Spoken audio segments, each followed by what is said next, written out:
Let's dive right in. Today, we're exploring how engineers turn tiny, everyday vibrations into usable electricity. Think about heavy footsteps or a shaking bridge. How do we actually harness that physical motion? The secret is capacitance change. By physically moving the parts of a microscopic capacitor, we literally generate power. Engineers change this capacitance in three main ways to squeeze out the most energy possible. We'll focus on the two biggest methods used today: gap closing and overlap change generators. In simple terms, gap closing is like clapping your hands. Overlap change is like sliding your hands past each other. Gap closing can happen out of plane.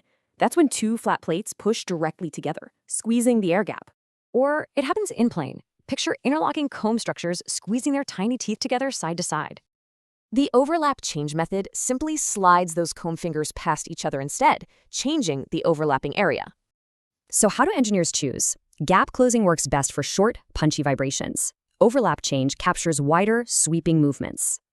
For instance, a swaying bridge has wide side-to-side motion, so an overlap change comb drive is perfect there.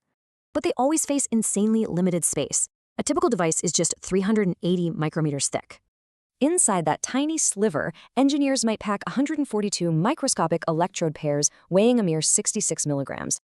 Check this out. When shaken at 150 Hz, the comb's capacitance shifts incredibly fast. The ultimate goal is maximizing that shift. It's kind of like stretching a rubber band to its absolute limit. Done right, a tiny gap-closing comb drive produces 2.2 microwatts of power at just 1 g of acceleration.